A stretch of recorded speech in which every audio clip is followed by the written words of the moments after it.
Welcome to The House Rules, the gaming compliance podcast from the Association of Certified Gaming Compliance Specialists.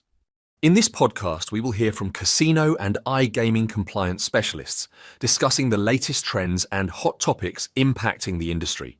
We will also be focusing on careers in compliance, hearing from seasoned professionals about their own career paths and sharing their expertise and insights. In this episode, join Christopher Schroder, Director of the Colorado Division of Gaming, as he discusses their responsible gaming program and gives advice for implementing such a program. Thank you, Doctor. Great to be here. Really appreciate our conversation we've had in the past and really appreciate your association. As you mentioned, recently came from the Pennsylvania Gaming Control Board, where I was the Director of Casino Compliance, and I would be definitely rude of me to not acknowledge what I've learned out in Pennsylvania, especially with our Director of Responsible Gaming out there, Liz Lanza, who I learned so much about responsible gaming from. So I definitely want to give a shout out to my friends out in Pennsylvania. But as you mentioned, currently I'm the Director of Casino Colorado Division of Gaming, where I started here in June. And I started my gaming career in 1999, working in the industry. So I went from food and beverage to security to surveillance, and worked my way up through the ranks to become the Director of Surveillance. Got the pleasure of working on the Strip in Las Vegas, in Ohio, Pennsylvania, Iowa, here in Colorado as well, and then was fortunate enough to jump over to the regulatory side. But as you can imagine, I've seen so much change since 1999, and we'll talk about some of that today, but please feel free to ask any questions along the way. So first, I want to talk about Colorado gaming as a whole and kind of how we got here. Back in the day, our towns were old gold mining towns. So we had the towns of Cripple Creek, Central City, and Blackhawk. And back at that time, we had our gold miners who would work in the mines, and then they'd go to the saloons and they'd start playing their different card games and the like in the saloons that we had in the cities. And that's kind of the first taste that Colorado had when it came to gambling. So in 1999, we went from gold to slots. So with the Colorado Limited Gaming Act in 1991, we implemented a $5 betting limit. So the most you could bet anywhere was $5, and that included slots, poker, blackjack, and we had restricted hours as well. We were only allowed to be open between the hours of 8 a.m. and 2 p.m., and all the taxes that were collected from revenue went to the funding for our state historical fund. And so back in 2008, we actually had Amendment 50, which increased our max bet from $5 up to $100. We didn't have any restrictions on hours of operation. We had craps, roulette, and other various table games. And so that revenue increase started to support our community colleges and the gaming towns and the counties. And so that's when I came out to Colorado to start working up here in the industry. It was back in 2009 when everything went into effect. And that's when we started to realize that, there was definitely a need for additional training because when you had a $5 market, there really wasn't such an emphasis on responsible gaming. While it was important to the operators, it was important to the division of gaming, there really wasn't such an impact from an RG perspective. And that's why we had to start slowly starting to be understanding how RG worked, how problem gambling was observed, and the steps that we could take to prevent that. And as we continued to grow, we started to take more and more of that ownership on, which is why we started adding sports betting in 2019, which comes with a 10% tax on sports betting proceeds. As you know, sports betting started really expanding all across the country and has no different been in Colorado with the expansion of sports betting. Here we have to be tied in with a existing operator. But as of November 2023, as you know, 37 states offer sports betting. And for us in Colorado, that included 10 retail sports books and 20 online sports books. And this additional revenue from the taxes is used to fund our water plan implementation cash fund, It's to help expenses related to administration and regulation of sports betting. And so this is another step that we've had to be cognitive of when it comes to RG and problem gambling, which is something we'll touch on in a little bit. So we have yet another amendment that affected us, which was Amendment 77, which was approved in late stages of 2020. This essentially said that the gaming towns had a max bet of whatever they wanted to approve, and that it also started to take that tax revenue and start looking at it, adding it to college programs to improve student retention and to increase credential completion as well. So, with the growing wagers and the growing tax revenue, we wanted to make sure that that money was being utilized in the correct way, and being, the most important part is us giving back to our communities, giving back to our gaming towns, and taking care of the citizens of Colorado. We've also added fantasy sports that was effective in 2017. It's a little bit different from our current sports betting, but that's something that we also have. That's an item for our gaming community to be utilizing. So we have online sports betting and online fantasy sports, and so just one more avenue that people can play different games here in Colorado. What we do not have is iGaming, so we don't have any casino games online at this point. But we anticipate there's going to be growing interest in that in the future. Whether or not that'll be approved by citizens of Colorado is still up for debate. And so with the increased limits, that brought a number of concerns to the Division of Gaming. First, we want to make sure that there's training both for the Division of Gaming as well as for the operators and for the public. And so a lot of the stuff we'll talk about today is about that training, is about that education. But some of those items we'll talk about involve identifying self-excluded players, providing resources to our consumers, training of both the public as well as our operators for appropriate steps to take, and of course, educating the Division of Gaming to make sure that we're doing everything in our power to provide the assistance to both the operators, to the players, and also to the community in regards to responsible gaming. So right now we have 25 land-based casinos here in Colorado. As I mentioned, Central City, Blackhawk, and Cripple Creek. It's very similar to South Dakota, how they have their casinos lined up. Also very similar to Las Vegas, where we have, but here in Colorado, we have Las Vegas style casinos. We also have smaller mom and pop type casinos. It's the rich history of Colorado's casinos that really is really intriguing to me, to be able to walk these towns and know you're in those same footsteps as the 1800s and early 1900s, where gold mining was such a rush here in Colorado. It's really fascinating. We really preserve that history of our gold mining towns, but it's only limited to our casino towns of the three that I mentioned. Now we do have quite an influx of gray market games in the cities, and that has brought a lot of it to us because of both responsible gaming concerns as well as the problem gambling component to that.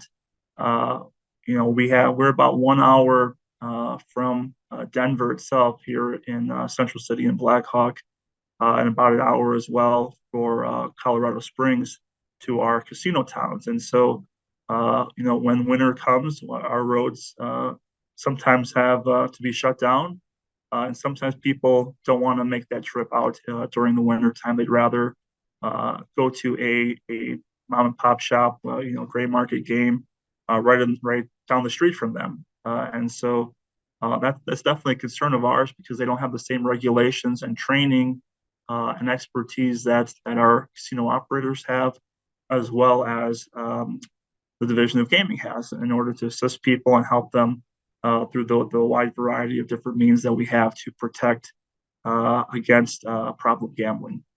So that's something that we continue to work at.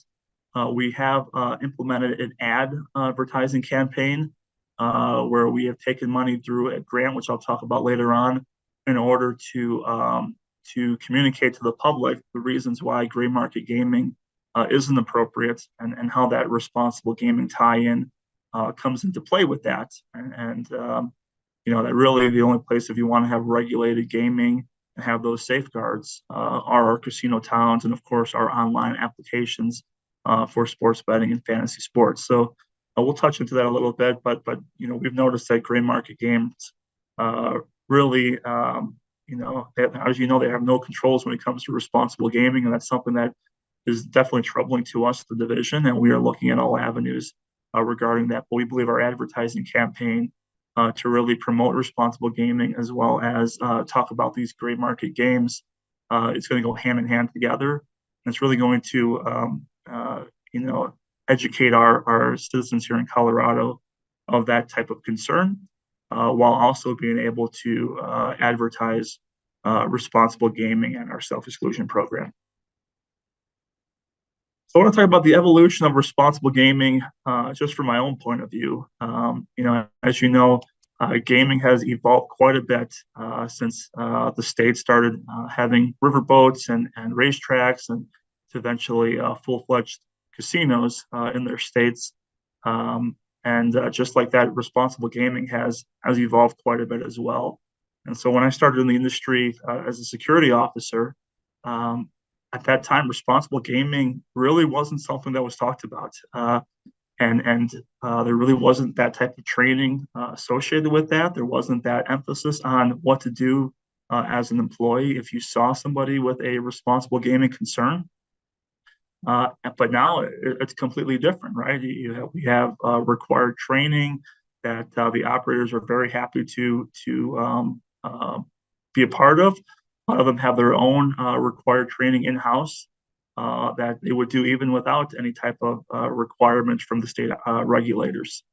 So it's been quite an evolution of that. But I remember as a security officer when I started back in late 1999, walking the floor and seeing people, from time to time at slot machines crying while they played slot machines, because every single spin of the machine was bringing them closer and closer to that confrontation of running out of money, not being able to pay their bills, identifying that they have a problem.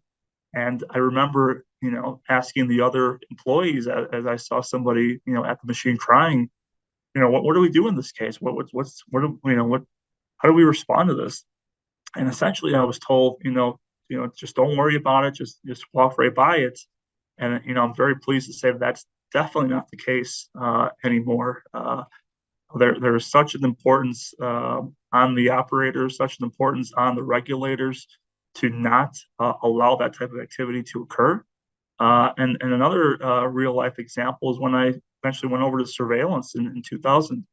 I remember seeing somebody on a blackjack table for well over 24 hours. And I remember going home, going to sleep, coming back the next day, having my normal day, and then going to work. Individual was still there, wearing the same clothes, playing the same game in the same spot. And again, nobody really knew what to do, right? The casino management didn't really know what to do. Surveillance, didn't really know what to do. It was just kind of one of those things that, there wasn't enough training, there wasn't enough understanding, and nobody really knew how to move forward from that. And those are two points in my career that I remember very well, because it was very impactful to me, and somebody who has such a passion for the gaming industry. I'm so happy to see the growth that all of us have taken, all the regulators, all the operators, to really shine a spotlight on the very small percentage of guests that do develop a gambling problem, and making sure that we have appropriate safeguards in place, so that when these people are identified, that we have the steps to prevent them from gambling, We have a number of means of providing them assistance and different education, which we'll talk about. But I just wanted to really emphasize that we've come so far as an industry and as a regulator, that I'm so proud of what we've accomplished.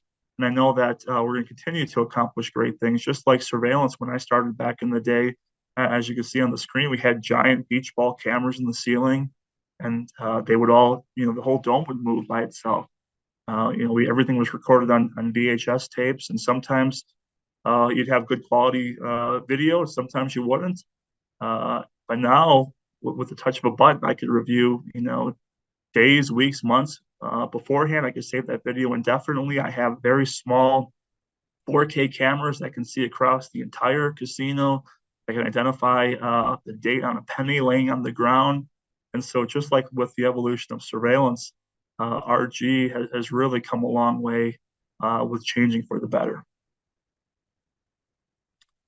It's a little bit more about the evolution of responsible gaming. As you may know, about 30 years ago, in the 1990s, Harrah's Entertainment implemented a formal RG program, which is really what we started, progressing from 1997 through 98. The industry started to engage in a responsible gaming trial, which involved self-exclusion, responsible gaming marketing, limits on credit, withdrawals from ATMs. All of those things are things that we'll touch on today, because all of them are very necessary with making sure that people have the appropriate steps in place to prevent any RG concerns. So I want to talk about a little bit about Colorado now as a whole. And so we've implemented some really great things just in the last couple of years. And some of those things we'll chat about today. But we implemented a grant program, which we're so excited about. We're so proud of. Legislation approved a grant program where we're able to, through our commission, disperse grants to 501c3s, nonprofit organizations who come to us during the grant program and ask for grants to help with educating those in Colorado, researching problem gambling, making sure that we have the appropriate steps in place to address it.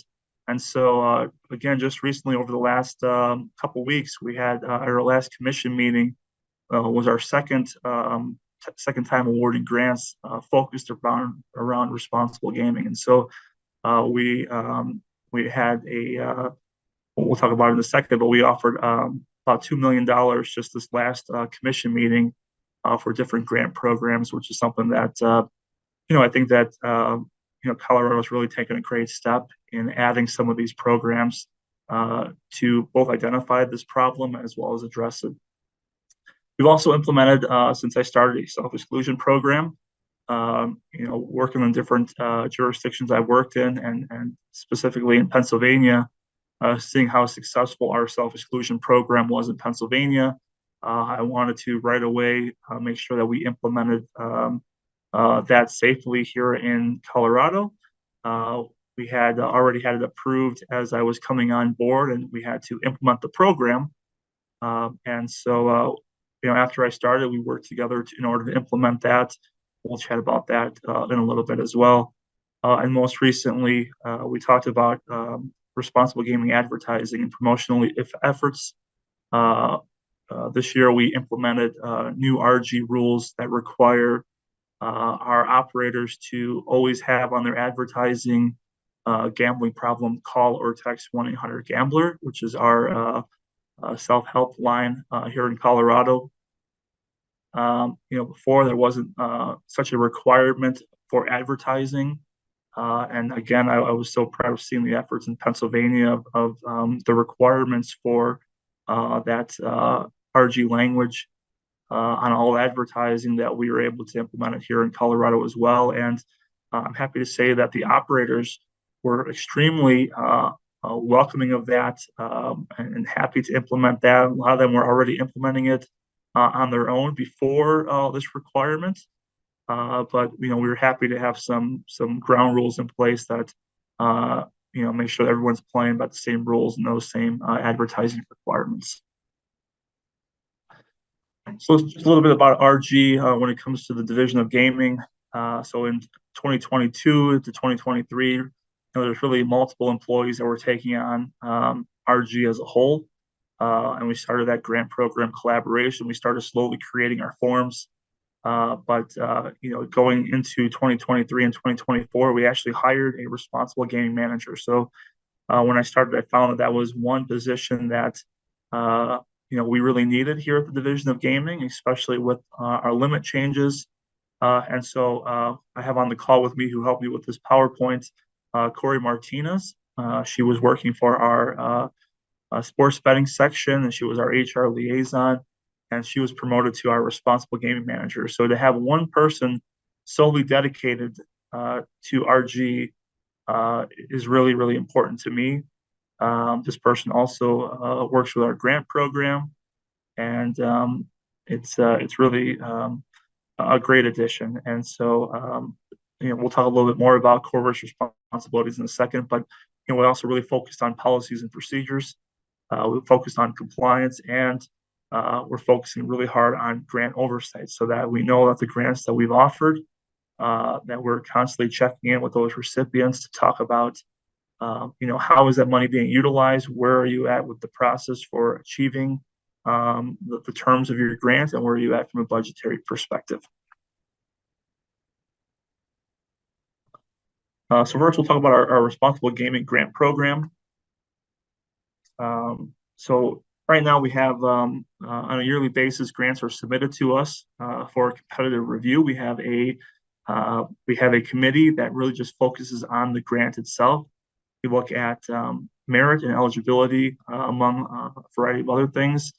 But once we come with that as a committee, we'll present that to the Colorado Limited Gaming Control Commission, which will consider the actual mission and vision of the process of the grant itself, and if necessary, approve that grant so that we can disperse those finances and be able to really start seeing some great work being done in Colorado, which in some cases, some of our first grants have gone on to other states as well to be able to implement those same things in other jurisdictions.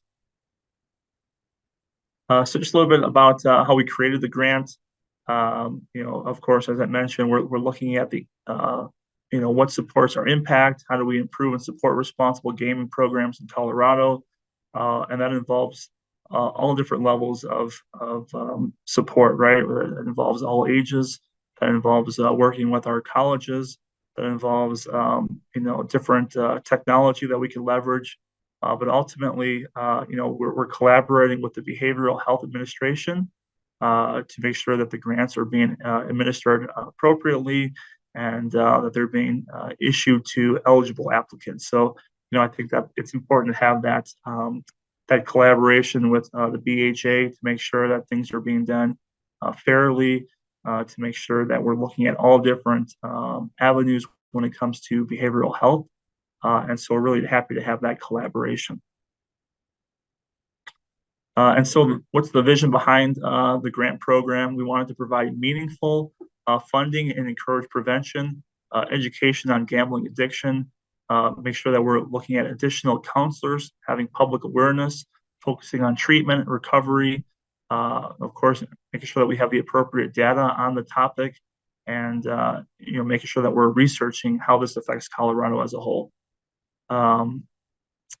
As I mentioned, the Division of Gaming as a committee will review it, and we'll evaluate everything, and then present that to the commission, who ultimately makes the decision as to the funding that's given out, and any type of terms that they want to add to the grant program. So in 2023, we actually had 2 rounds of grants that we received to make sure that we distributed all of the money that we had available.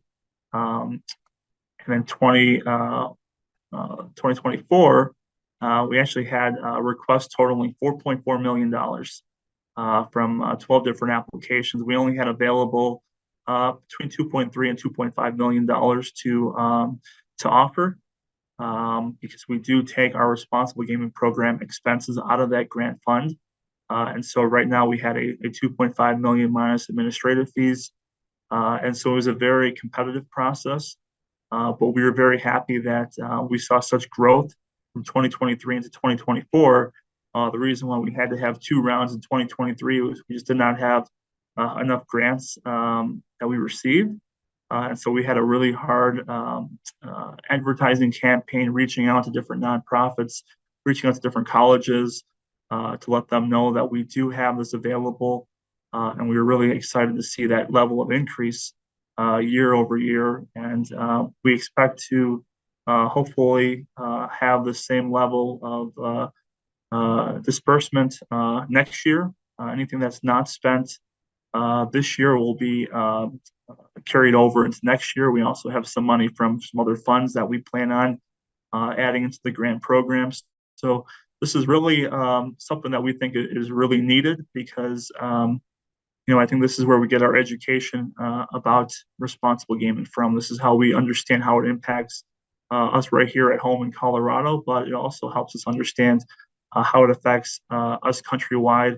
And I think that that's a really important topic for us because it's very similar across the board. While we might have different procedures in place and different processes in place, we think that these grants are a tremendous tool to have these nonprofits really focus on this. And it's something that we probably might not have been able to have enough attention to detail had it not been for these type of grants. So we are so thankful to our legislation here in Colorado and to our grant recipients because it's such an important aspect of us really making sure that we're meeting our obligations as a regulator, that our operators are meeting their obligations, and that we're really trying to fully understand how we all play into this piece.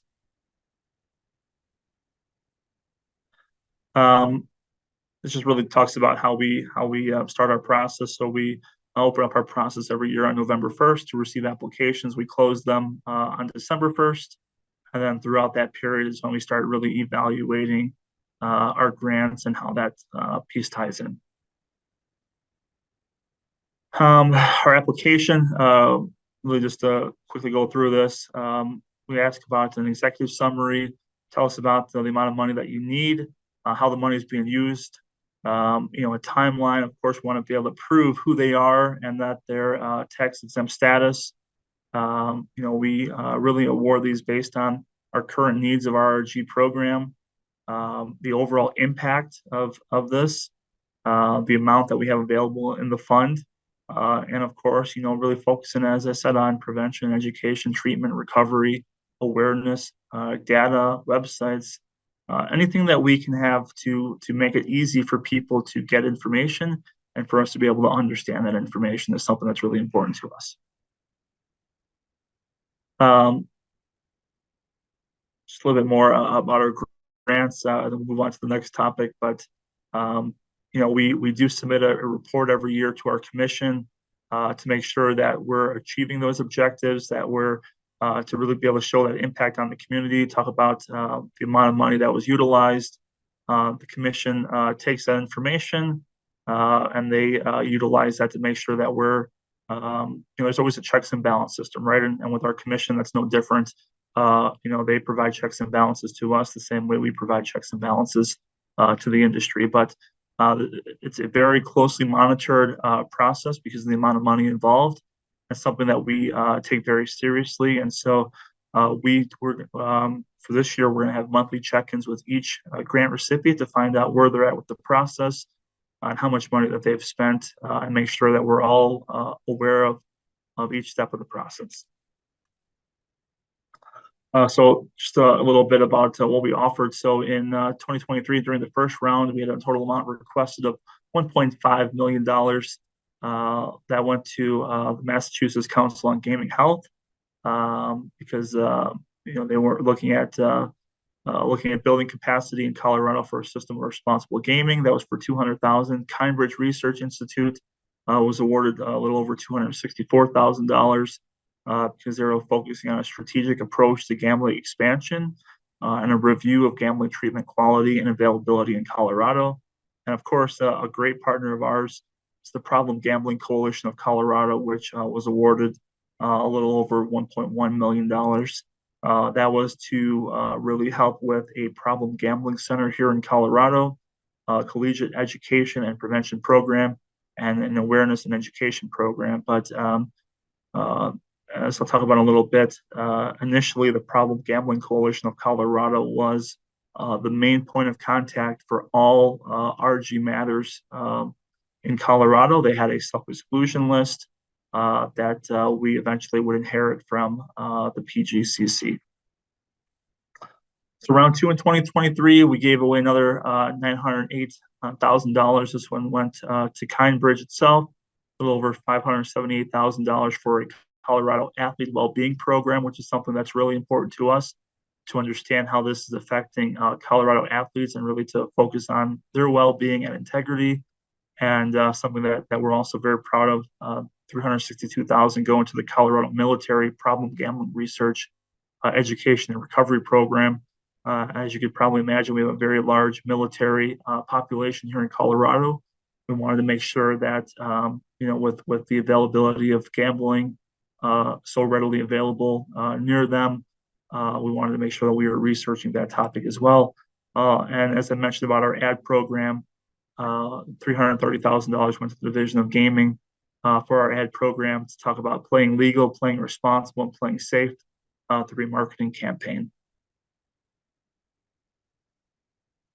So now we have a self-exclusion list for here in Colorado. It's been so successful since we've implemented it back in September, but we've been working on it for a while, and we just wanted to we were hoping we'd have a very technology savvy database, but we did not want to keep waiting. So instead, what we did was we kind of built something very minimal to start with, while the Department of Revenue is helping us build a very robust IT program that's very technology savvy, very leveraged, and will be very, very user friendly to the consumer. But in 2023, we inherited the self-exclusion list, as I said, from the PGCC, who had inherited from the Colorado Gaming Association. So the way the history works is the Colorado Gaming Association used to have people sign up for their exclusion list, and they would disseminate that to the industry. Then the PGCC took it over, but there was really no requirement. There was nothing that mandated any of the operators from following through with this, from stopping people from playing. It wasn't distributed equally and timely to the operators, to all the operators. That I'm not saying the PGCC didn't do it quickly. I'm saying just because there was not that requirement, some of the operators weren't on that same list, or there really wasn't a checks and balance system that was a requirement.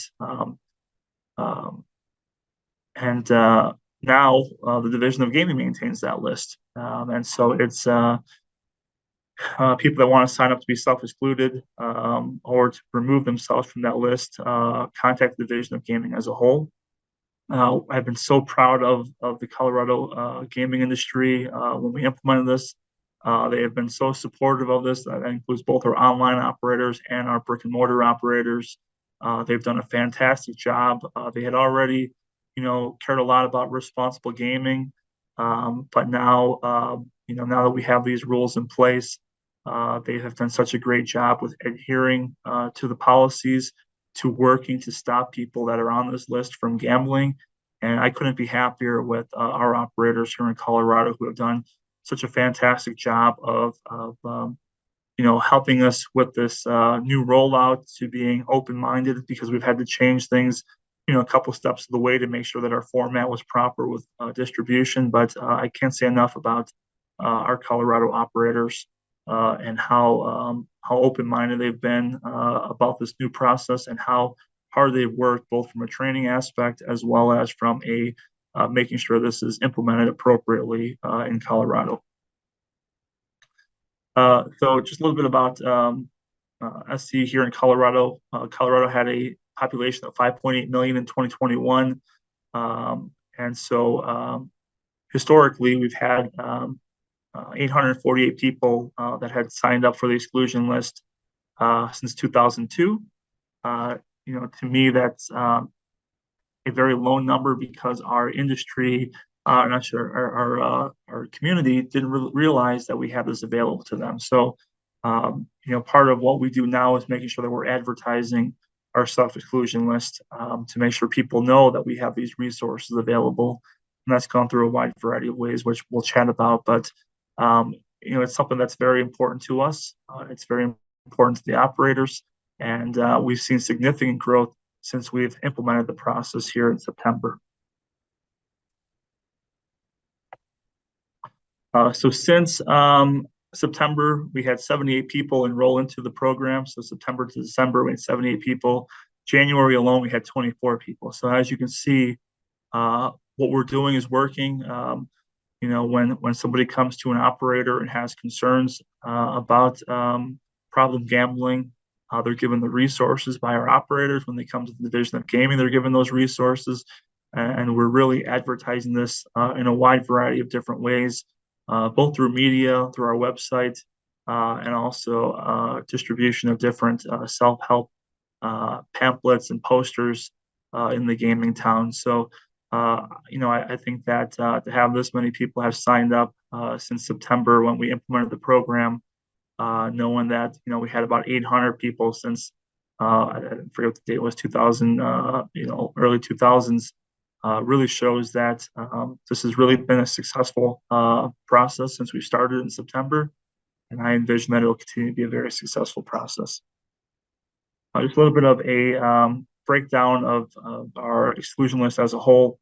As you can see, 21 to 29-year-olds, we have about 42 people signed up, 30 to 39, 138, 40 to 49, 173, and 50 to 59, 163 people. So, so I think that this kind of shows to us that, we need to continue to try to educate our younger demographic about responsible gaming. And it's something that we've been made aware of within the Division of Gaming internally, and something that we're trying to focus our attention on more, which is why we're starting to reach out to colleges more. We're starting to work with some of those grant recipients to make sure that those colleges here in Colorado are given all the resources that they need for their students to make sound decisions for themselves. Of course, 60 to 69, 185, 70 to 79, 117. And you can see the list as it goes on there. What has been our challenges and our since we've implemented this? A major challenge was us trying to transfer the list from the PGCC to us because some people didn't realize they were still on the list. And we had to, from a responsible gaming aspect, we had to make sure that those who were on the list could be held accountable for it. And we didn't really have much as far as documentation to make sure that people knew what they were signing up for. And so that part was a little bit of a challenge, as with any new process. But the PGCC has been such a great community member to us. They're all essentially a volunteer organization. And so we took that list and we were able to make sure that we started verifying the people that were on the list and making sure that list was fully disseminated to the entire industry. Another challenge is verifying our enrollees. So the one thing that's very important to us is that those who sign up for the list are who they say they are. We don't want it to be someone's spouse signing them up. We don't want it to be a friend. We don't want it to be somebody doing it because they want to get back at somebody. So we require everybody to provide a selfie showing their driver's license so that we can verify that that is the person who's signing up, and that we verify all the information on the driver's license to that person. If we have any concerns, then we can do some additional investigation to make sure that's the right person. But making sure the people signing up is, I think, one of the most crucial elements to the program, is because you want to make sure that those who sign up can be held accountable for their actions, and that they're the right people signing up.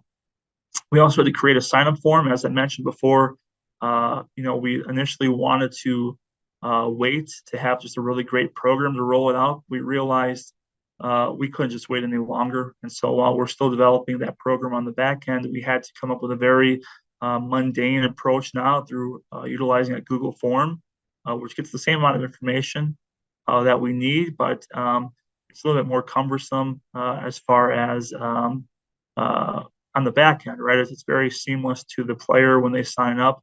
But for the division of gaming, it involves a little bit more hands-on approach in order for us to verify the information and to disseminate that information, which leads me to, of course, disseminating the information was a difficult thing because we wanted to make sure that the list we were sending out was going to be protected. We didn't want people's identifying information to get out inappropriately. We wanted to make sure that those receiving the information were still actively employed by the industry and had a gaming license. We wanted to make sure that we were doing everything in our power to protect everybody's personal identifiable information. So, we've had to make sure that we're utilizing secured spreadsheets and making sure that we're staying up to date on individuals who have access to that system, as well as making sure that after a certain amount of time, those old dissemination lists are properly removed so that they're not just floating out there in space. And lastly, making sure that we're leveraging technology.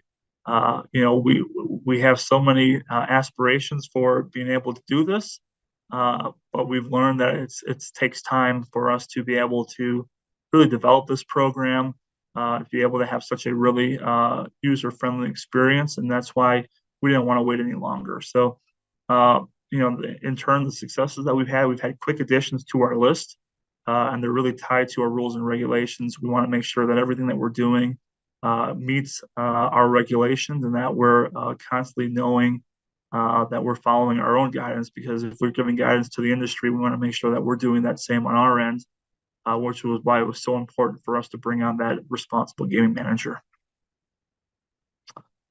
So how can people sign up? So they could do it right from our website. They could sign up and they can utilize the QR codes. They could find the information, of course, through the national helpline. They can also get that information through the online apps that the operators here in Colorado have, through our sports betting apps. But, the great thing about here in Colorado is we have dedicated team members that work in these cities. And that they're always available. So if there's an issue, our team can respond directly to that guest in real time, be able to provide them with the information that they need. And, we think that the most important part is having that accessibility, whether it's through a real person, whether it's through a phone number, whether it's through the website, because when people realize they need to exclude themselves, it needs to be something that they have that resource to do it right then and there. It shouldn't be we'll get you that information 72 hours from now, because that 72 hours can be such impactful to that player. We want to make sure that there's always that availability. And so, first step also is right through the casino itself. When the casino has somebody who identifies as a problem, they have appropriate steps and procedures in place as well. We'll talk about that through our responsible gaming plan here in a second. So a big thing is, how do you identify these players once they show up at your property? And so, of course, we already know that through our online operators, they have specific KYC processes, know your customer process, so that they can identify that person through the normal sign up. But, it's a little bit harder from the casino point of view. So we have three different ways you can be added to our exclusion list. We have an involuntary exclusion list, which is something that we just started. That'll be going into effect any month now, where we mandate people to go on that exclusion list for a variety of reasons, and that's through our commission. We have court-ordered exclusions that the courts in Colorado have a process where they could add people if they have a gaming-related crime. They could add them to a court-ordered exclusion list. And of course, as we've talked about, our voluntary exclusion. So how do we identify those people? Of course, through ID checks when you're coming into the casino. Going to the cage to get a Players Club card, or perhaps make some type of transaction and having to show your ID.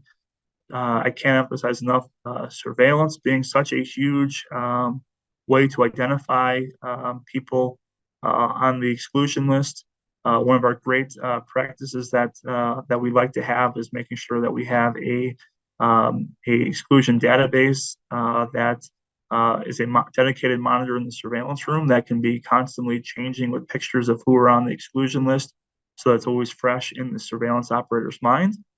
Of course, trying to write a check at the cage could be another way that you get flagged. Winning a jackpot is a way for you to be flagged as because whenever somebody hits a jackpot, they have to verify in the system that person is not on the exclusion list.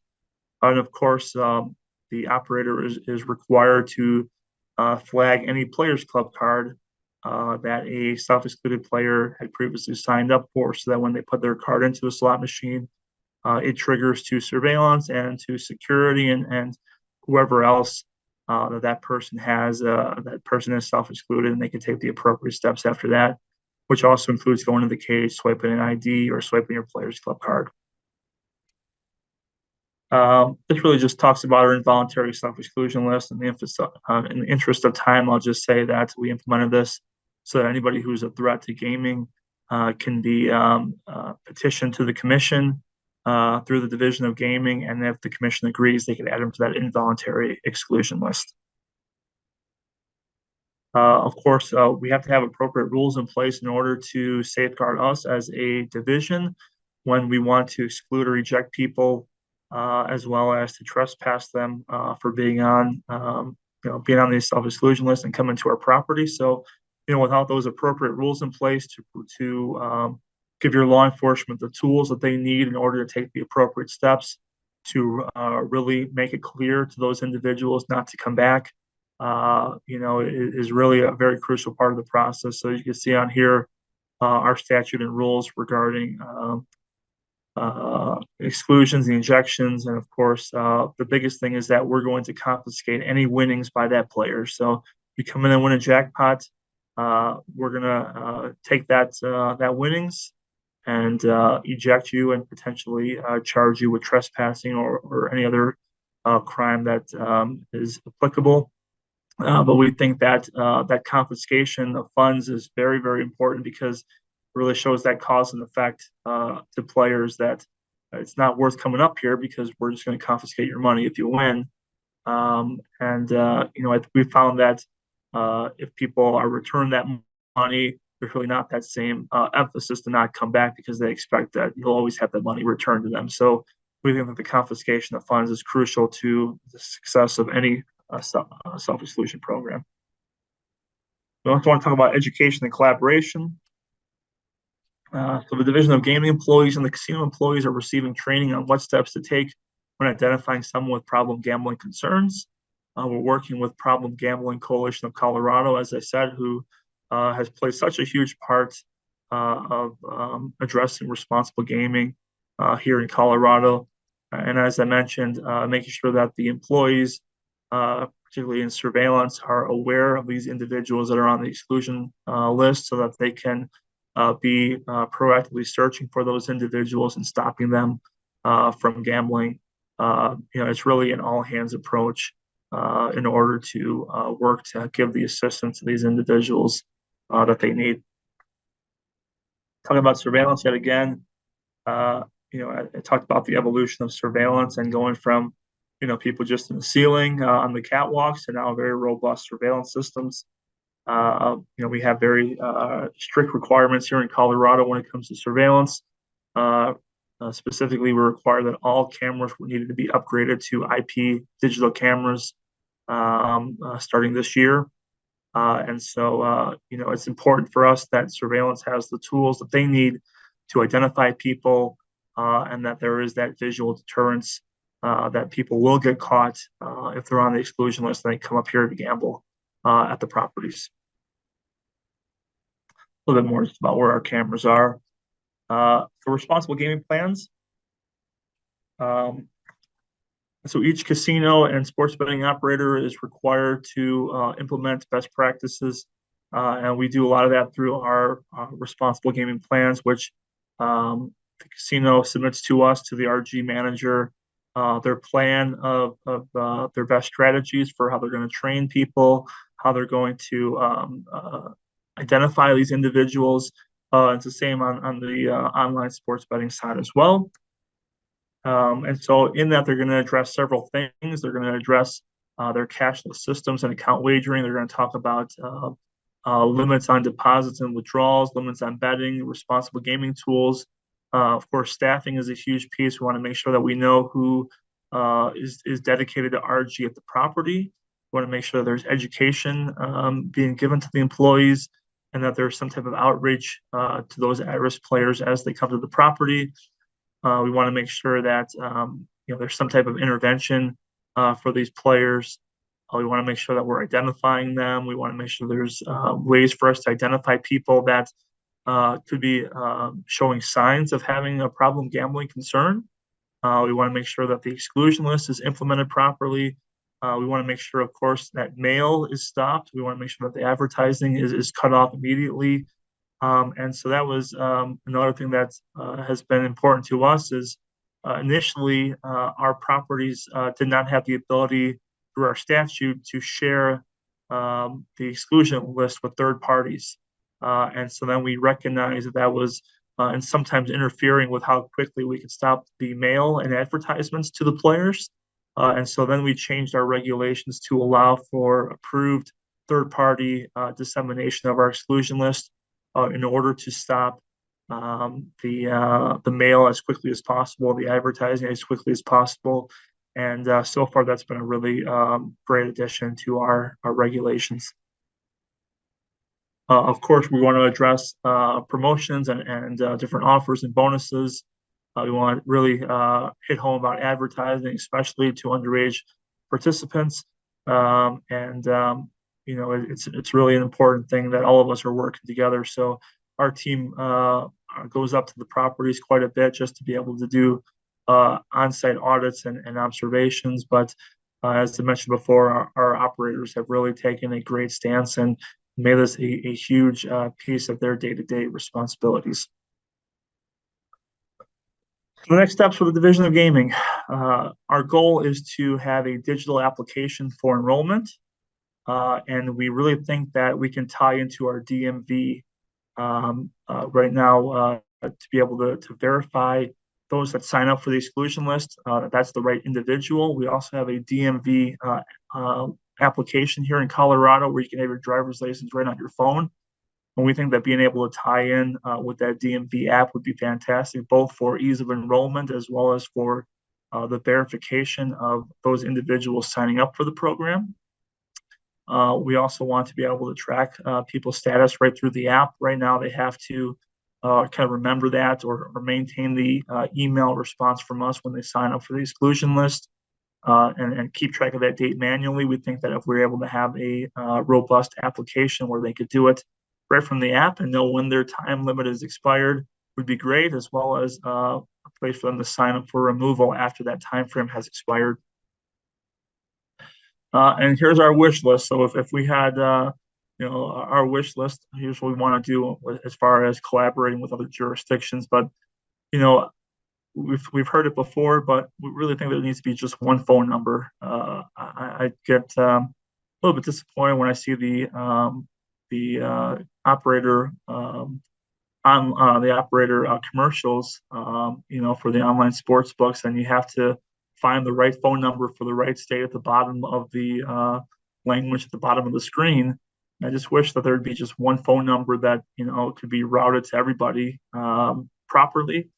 I'm not sure if that'll ever happen because there's a lot of regulatory requirements specific to each jurisdiction, but I think that having one phone number would have been just a great way to have everyone remember that number regardless of where you live. We also think there should be some type of national app or website for helping with directing to self-exclusions, maybe not just through the app itself, but direct you right to the appropriate jurisdictional website. Having an efficient database for self-exclusions is really something that we hope to accomplish in the app that we create. And we're hopeful that, right now, each online operator has cool-off periods that people can select in order to stop their gambling or stop them from depositing a certain amount of money during specified timeframes.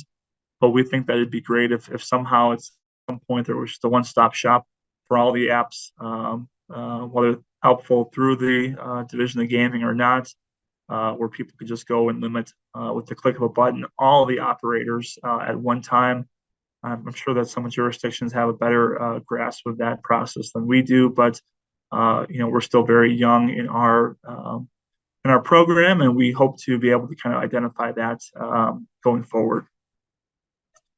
And with that, there's my email address. There's our G manager, Corey Martinez's email address. I really hope this has been beneficial for you. We've had a lot of learning since we've implemented the program, but it's been a very successful program. We're so proud of what we've accomplished here at the division, as well as the collaboration from our community partners and the operators themselves. But please always feel free to reach out to us at any time. We'd love to chat with you and really learn from you as well, because we're really so new to this. We want to learn from you so that we can continue to implement these ideas. And special shout out again to Pennsylvania, Iowa, Colorado for what I've learned working in those jurisdictions and the efforts that they've made for problem gambling. Doctor?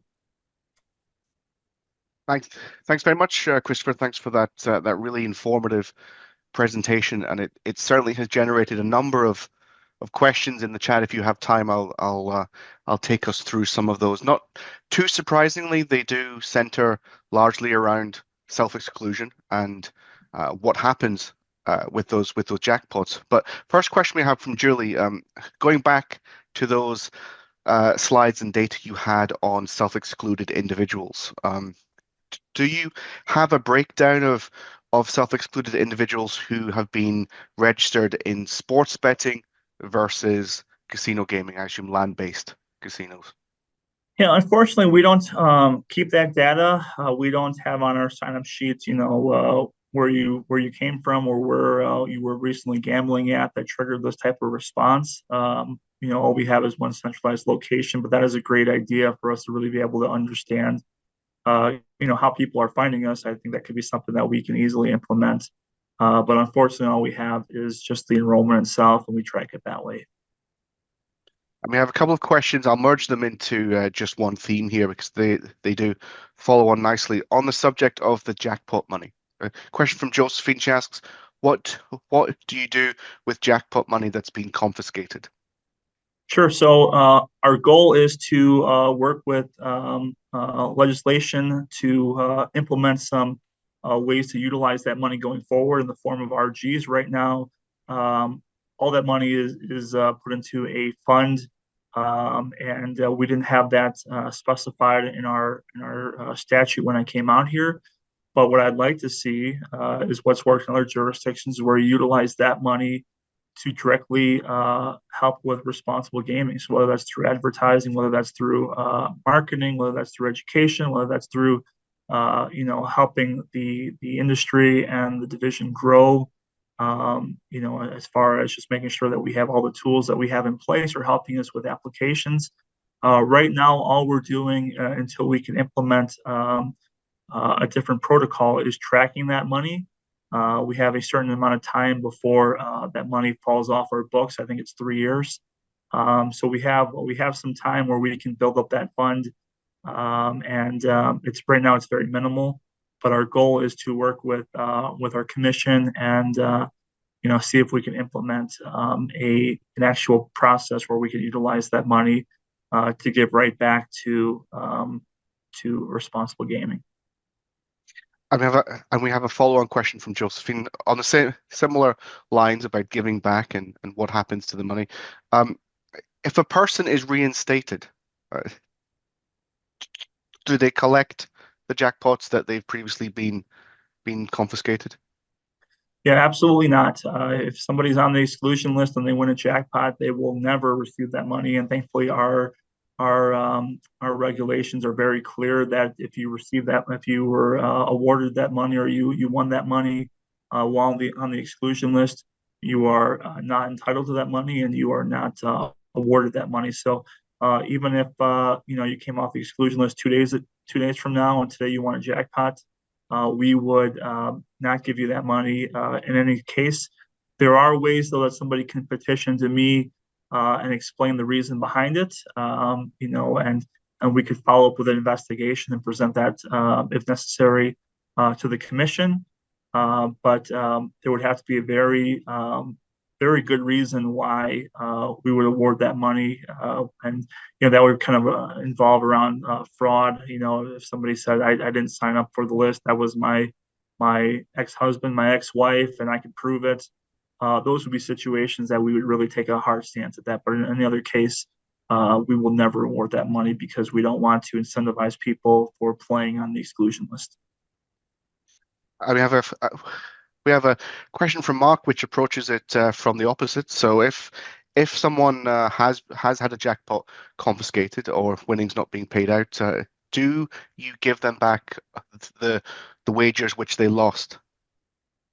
No. So what we will give them is any money that's left on the machine, that we can prove are not winnings. And so we can do that by actually pulling the data from the slot machine itself and doing some research to find out what exactly was put into the machine, and hopefully the subsequent spins after that, depending on when we caught them. But no, we would only give them back the money that they put into the machine, but not anything that they lost, anything like that. So if they had put $100 in the slot machine, they played it down to $80, and then we caught them, they'd get that $80, and we would escort them off the property with appropriate criminal action after that. We have a follow-up question on the issue of self-exclusion from Julie. Does exclusion via sports betting apps integrate with the self-exclusion database? Does it synchronize across mobile betting operators? Unfortunately not. It's something that we hope to accomplish in the future. Right now, the sports betting operators are directed to refer people to us for the self-exclusion database, but we are aware that online operators do have their own cooling off periods and their own exclusion list. But it's our hope that they direct them to us when somebody comes to them with a gambling problem, so that they could properly sign up for the exclusion list. And we have one final question from Amanda, more of a regulatory compliance question, I think. Do the casinos receive any fines or penalties as a result of allowing self-excluded individuals to play? Yeah, absolutely. So if anytime there's an incident happening at a casino, our criminal investigators do fully investigate how it happened, and if there was some type of negligence, then we could seek a disciplinary action through the commission itself, which could impose fines. It could impose suspensions of licenses and a wide variety of other things. But we have not had that come up yet since we've implemented the self-exclusion program. But if need be, we do have the means for following up in that type of way. But as I mentioned, our operators here in Colorado have really taken ownership of this program, really given us a lot of great feedback as well. And that's something that's really important to us, is that we have a really unique stakeholder and rulemaking process, so that when we are going to implement new rules and regulations, we present ideas to the industry, and they're able to come to us through a stakeholder process and give us feedback on the rules that we're hoping to implement through the commission. They were very supportive right from the start, gave us some great feedback to help us with crafting that regulatory language, and have been a great counterpart to make sure that we're doing everything we can to protect the Colorado community. And we have a late question here from Ambrose coming from Malta here. Are responsible gaming questionnaires embedded in the KYC and CDD process or program? I don't think so. Not as in depth as I think it could be. I think that each KYC program is a little bit different, and it's really just designed, at least from my understanding, to verify that's the player who's signing up for it. But I think that's something that the Division of Gaming should research more. Questions about have you ever excluded yourself from a jurisdiction potentially could be a great piece of that process. But we have not formulated any regulations around that, and leave the ownership of the KYC process directly to the operators. There's no other questions in the chat. I'll give you an opportunity if you do have any more questions. Feel free to type them in the chat while I close. But just to once again extend my thanks to Chris and Corey for putting this presentation together on best practices. I think we've really learned a lot from the Colorado example, and especially seeing how your program has evolved over time. That's certainly something which is very interesting, I think, to a lot of those on the call. And just looking at those on the call, we have a very broad mix. We have from Canada, from many US states. We have colleagues from Malta, we have colleagues from Botswana, we have colleagues from the UAE. Really an international audience here. And I think no matter which jurisdiction you're in, these are all best practices. So Chris, thanks very much for your time. Thank you, and please feel free to add me on LinkedIn. Happy to connect with you and to collaborate going forward. Thanks, Chris. And just one shameless plug of the ACGCS before closing. Do keep following our LinkedIn page. We will be announcing our next responsible gaming webinar in the next week. It'll be focusing on the role of player education. That's going to be very exciting, and look forward again to seeing you all at our next event. But thanks a lot, everyone. Thanks for your time today, and enjoy the rest of your day. Thank you.